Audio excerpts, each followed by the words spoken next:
नमस्कार, मैं हूं आशुतोष और आप देख रहे हैं सत्यहिंदी.com पर हमारा विशेष कार्यक्रम श्रवण गर्ग की खरी खरी। हमारा वो कार्यक्रम जिसमें देश के जाने माने पत्रकार संपादक श्रवण गर्ग जी अपनी तीखी टिप्पणियां करते हैं मौजूदा राजनीतिक माहौल पर, और उनकी तीखी टिप्पणियों से ना तो सत्ता पक्ष बचता है ना ही विपक्ष, दोनों ही तिलमिला के रह जाते हैं।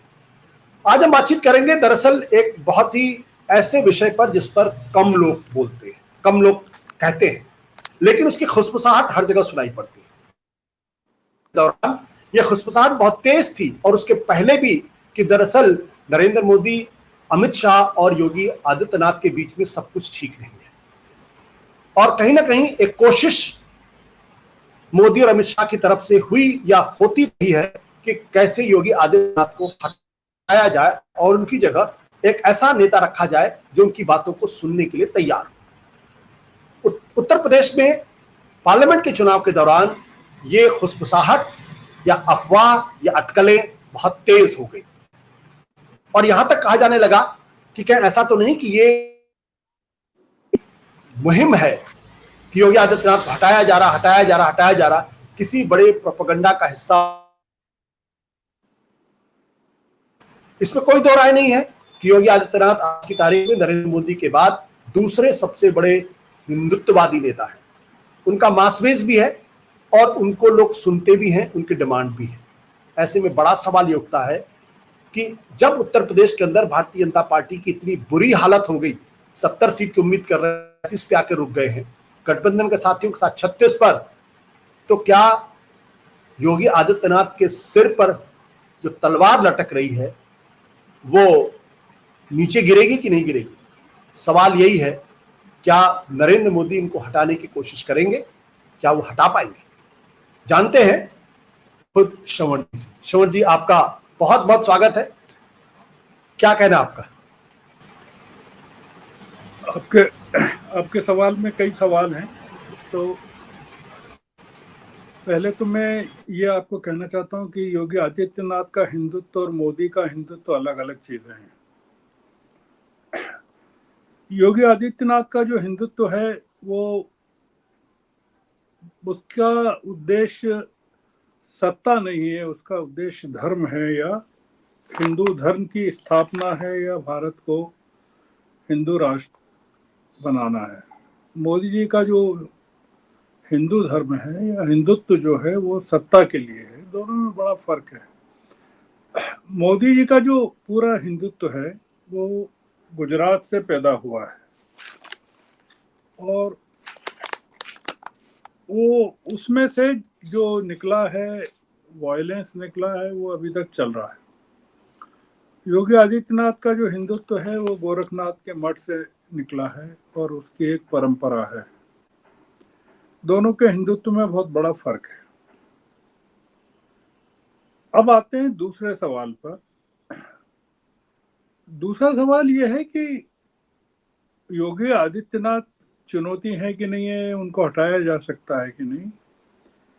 इसको हमको वर्तमान के परिप्रेक्ष्य में देखना पड़ेगा, पिछला छोड़ना पड़ेगा। ये सही है कि मोदी जी हटाना चाहते थे, अमित शाह हटाना चाहते थे, कुछ अपने लोगों को उन्होंने वहां भेजा भी था। एक ब्यूरोक्रेट थे जो गुजरात में थे, शर्मा जी, उनको भेजा था वहां। बहुत दिनों तक योगी जी ने उनको तरजीह नहीं दी और बाद में सीधे दिल्ली से हस्तक्षेप किया।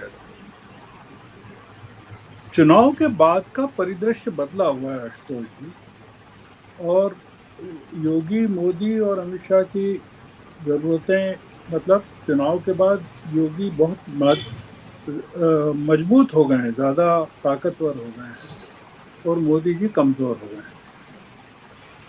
मैं आपको चुनाव के बाद का परिदृश्य थोड़ा सा अपने दर्शकों के लिए बताना चाहता हूँ कि अगर आप देखें कि 19 अप्रैल से 1 जून तक चुनाव हुआ, इस दौरान देश में कम्युनल पीस रही, पूरी communally it was all peaceful.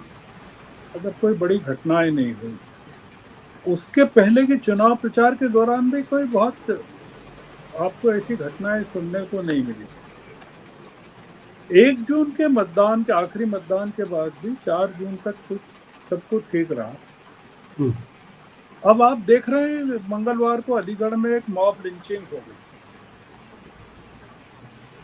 जी। मध्य प्रदेश में जावरा में और मंडला में, मुसलमानों के जावरा में मकान बुलडोज कर दिए गए, और मंडला में भी मकान भी बुलडोज हुए, एफआईआर भी हुई। छत्तीसगढ़ में दो मुसलमानों को इतना मारा गया कि वो मर गए। गुजरात में भी एक अटैक किया गया एक मॉब द्वारा। ये एक, या वडोदरा में एक महिला को एक मतलब रेजिडेंशियल कॉलोनी में मकान अलॉट हो गया, उसके बाद भी वो रहने नहीं दिया गया, या वहाँ के रहवासी। ये तमाम जो राज्य हैं वो बेसिकली बीजेपी रूल्ड स्टेट्स हैं। एक एक्सेप्शन है तेलंगाना के मेडक का, जहाँ अ, हिंदू मॉब ने एक मदरसे पर अटैक किया बकरा ईद के तैयारी के जब चल रही थी, और वहाँ की जी। प्रॉपर्टी को नुकसान पहुंचा है, पर वो तेलंगाना का वो एक आइसोलेटेड केस।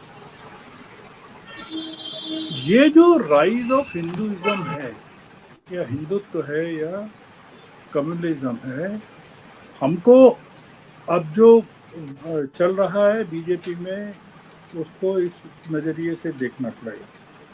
मतलब योगी की जरूरत कितनी है और मोदी की जरूरत कितनी है बीजेपी को आने वाले टाइम के लिए, वो उस परिप्रेक्ष्य में चीजों को देखना पड़ेगा। इसको ऑर्गेनाइजेशनली नहीं देखा जा सकता।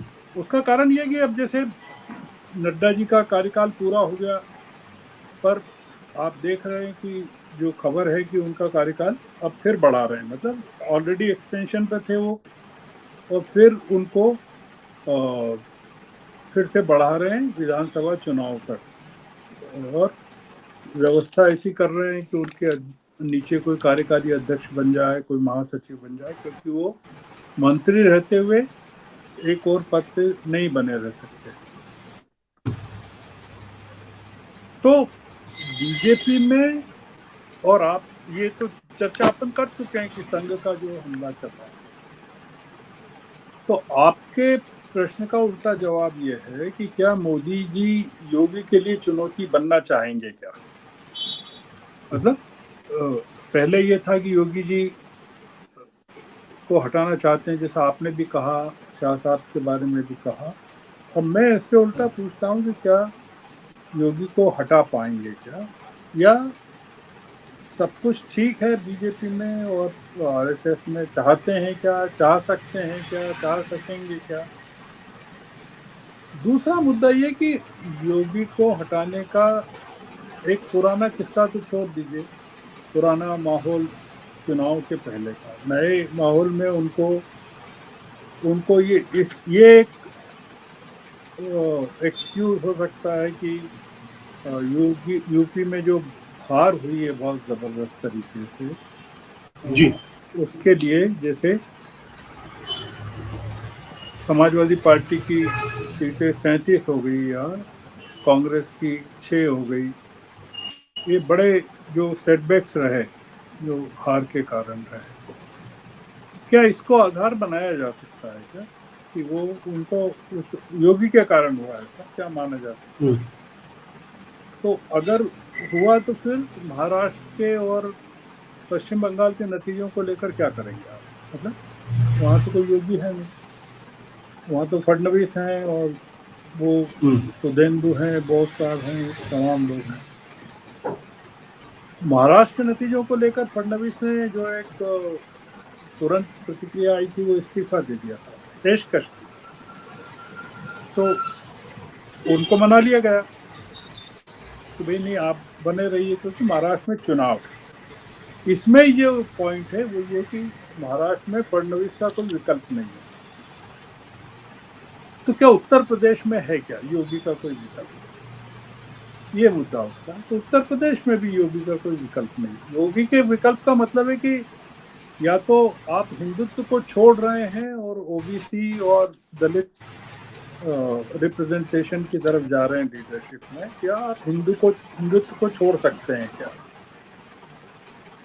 बंगाल में तो जो खबरें आ रही है वो ये आ रही है कि जो बीजेपी के चुने हुए सांसद हैं वो ममता से मिल रहे हैं, और ये चर्चाएं चल रही कि क्या जो चुनकर आए बंगाल में, जी। उनमें से कुछ लोग डिफेक्ट कर सकते हैं। इसमें यह भी है कि फडणवीस का जो पेशकश थी वो एक इस तरह इस्तेमाल करने वाली बात थी कि उसका असर योगी पर हो, कि वो भी कहें कि हाँ मैं भी हार के कारणों के कारण इस्तीफा देता हूं, और उनका योगी का इस्तीफा स्वीकार कर लिया जाए। पर ये पूरा मामला बीजेपी में अब बहुत एक पावर स्ट्रगल जो है अलग किस्म का है, और योगी उस में आए नहीं, उस घेरे में आए नहीं कि वो भी पेशकश कर दें कि मैं भी इस्तीफा दे रहा हूँ। अब जो बदली हुई परिस्थितियां आशुतोष जी, उसमें यह है कि मोदी जी अब न तो किसी को हटा पाएंगे, और हम्म। न किसी नए आदमी को उसकी जगह रिप्लेस कर सकेंगे, क्योंकि दो चीजें हैं कि योगी जी की जगह उनसे मजबूत कोई आदमी है नहीं, और मोदी जी अब केवल कमजोर आदमियों को ही हटा सकते हैं, और वो कमजोर आदमी अगर हैं तो वो केवल गुजरात में है, मध्य प्रदेश में है, छत्तीसगढ़ में है और राजस्थान में है। आपने देखा कि उन्होंने हरियाणा में भी हटाया, और उत्तराखंड में 3-3 मुख्यमंत्रियों को बदला उन्होंने। जी। दूसरा ये कि जो सबसे बड़ा पॉइंट है, अब मैं मूल पॉइंट पर आ रहा हूँ, और ये जो मैंने आपको भूमिका बताई, जो कम्युनल वायलेंस अब शुरू हुआ है 4 जून के बाद से, उसका बता रहा हूँ मैं। उसके परिप्रेक्ष्य में इसको देखिए, और क्या मोदी जी अफोर्ड कर पाएंगे उस चीज को, या बीजेपी अफोर्ड कर पाएगी कि योगी जी के खिलाफ किसी भी कार्रवाई में ये माना जाएगा कि मोदी जी हार्ड हिंदुत्व को छोड़ रहे हैं, क्योंकि योगी जो प्रतीक बन गए हैं वो कट्टर हिंदुत्व के प्रतीक बन गए हैं, और मोदी जी के हम्म। बारे में ये माना जा रहा है कि वो सत्ता में बने रहने के लिए हिंदुत्व के साथ भी कॉम्प्रोमाइज कर सकते हैं। मतलब जो जेडीयू के साथ बना लिया, पीडीपी के साथ बना लिया, तो मोदी जी को जितना अयोध्या की हार ने हिला दिया, या यूपी की हार ने हिला दिया, या मंदिर का निर्माण जो है वो उनके काम नहीं आया, वो बजाय इसके वो दूसरे कारणों पर नहीं जा रहे हैं, और आरएसएस और योगी का मानना ऐसा नहीं है कि वो इन कारणों से हारे होंगे। हम्म। वो वो ये मानते होंगे कि, जैसे मैं आपको एक उदाहरण दूं कि अ, हिमाचल में हार के बाद अ, वहाँ के मुख्यमंत्री ने ये कहा था कि भाई ये हार का कारण तो केंद्र की पॉलिसीज हैं, मतलब उसमें हम्म। लोकल इश्यूज नहीं है ज्यादा। और हम्म। दूसरा ये कि मंदिर का जो असर है अगर यूपी में नहीं हो पाया, तो फिर क्या बंगाल में, क्यों बंगाल में हार का कारण क्या हो सकता है, या महाराष्ट्र में हार का कारण कैसे हो सकता है। दूसरा पॉइंट ये है कि योगी के खिलाफ कार्रवाई इसलिए नहीं हो पाएगी कि हिंदुत्व पर उसको अब इसलिए कायम रहना पड़ेगा कि जरा सा भी डाइल्यूशन जो है वो बीजेपी ने जो गेन किया उसको खत्म कर देगा। अभी जो गेन किया है उसको खत्म हम्म। कर देगा, जी। उसको भी खत्म कर देगा। मतलब बीजेपी की जो मूल ताकत है वो हिंदुत्व ही है। मतलब ये मान के चलना पड़ेगा, हिंदुत्व से थोड़ा सा भी डिपार्चर हुआ, मतलब योगी को हटाने का मतलब ये मैसेज ये जाएगा कि मोदी जी हिंदुत्व से डिपार्चर कर रहे हैं, या हिंदू को छोड़ रहे हैं, हिंदुत्व को छोड़ रहे हैं, या सॉफ्ट हिंदुत्व की तरफ जा रहे हैं, या ओबीसी या दलितों को खुश करने या मुस्लिमों को खुश करने के लिए जा रहे हैं। ये मैसेज जाएगा। केरल में जो एक सीट मिली, या तमिलनाडु में जो वोट शेयर बढ़ा, उसका जो मूल कारण है वो हिंदुत्व है, मतलब और कोई कारण नहीं। वहाँ के जो जो केरल का जो हिंदू वोट है या तमिलनाडु का जो हिंदू वोट है, उसने पहली बार इस तरह का कंसोलिडेशन किया है। जी एक जो अन्य पॉइंट है कि योगी अकेले नहीं है, मतलब मोदी अकेले हैं, उनके साथ कोई नहीं है, शाह साहब हैं और उनकी एक कोटरी है। पर योगी के साथ बीजेपी में, मतलब बीजेपी का एक बड़ा तबका है जो हार्डकोर हिंदुत्व का फॉलोअर रहा है काफी लंबे समय से। आरएसएस है, आनुषंगिक संगठन है, जो जैसे कई संगठन है जो जिन संगठनों का मैंने अभी जिक्र किया कि जहां हमले हो रहे हैं, मॉब लिंचिंग हो रही है, और तमाम जो बकरा ईद पर जो किस्से हुए या तमाम चीजें जो अब नजर आ रही हैं, धर्म संसदें हैं, साधु संत हैं, और ये इन तमाम जो बड़ा समूह है, इनकी जो सहमति है, शंकराचार्य हैं मान लीजिए, तो चारों शंकराचार्य हैं तमाम जी जगह के, इन सबकी जो सहमति है वो योगी के प्रति है। मतलब मोदी जी के बजाय योगी के, मतलब कभी चॉइस आई तो उसमें वो ये मानेंगे कि अगर हिंदुत्व से डिपार्चर किया तो वो उसका जो असर होगा वो बीजेपी की ताकत को खत्म कर देगा। इसका एक मैं उदाहरण देता हूँ कि 2019 में और 2019 से 2023 तक कांग्रेस ने कोशिश की कि सॉफ्ट हिंदुत्व पे चली जाए। मतलब आप अगर जी देखें मध्य प्रदेश में, छत्तीसगढ़ में, राजस्थान में, मतलब मध्य प्रदेश में तो शुरुआती प्रियंका ने नर्मदा पूजन से की थी 100 ब्राह्मणों के साथ में वहां पर, जी और बड़े अनुष्ठान से की, सफाया हो गया। जैसे ही कांग्रेस ने सॉफ्ट हिंदुत्व की तरफ कदम बढ़ाया, लोकसभा में भी और विधानसभा में सफाया। और ये जो नया अवतार है कांग्रेस का, ये विधानसभा चुनाव के बाद का है। ये इसमें हिंदुत्व नहीं है, सॉफ्ट हिंदुत्व भी नहीं है। इसमें दलित हैं, पिछड़े हैं, ओबीसीज हैं, और जाति जनगणना है, सामाजिक न्याय है, तमाम चीजें हैं।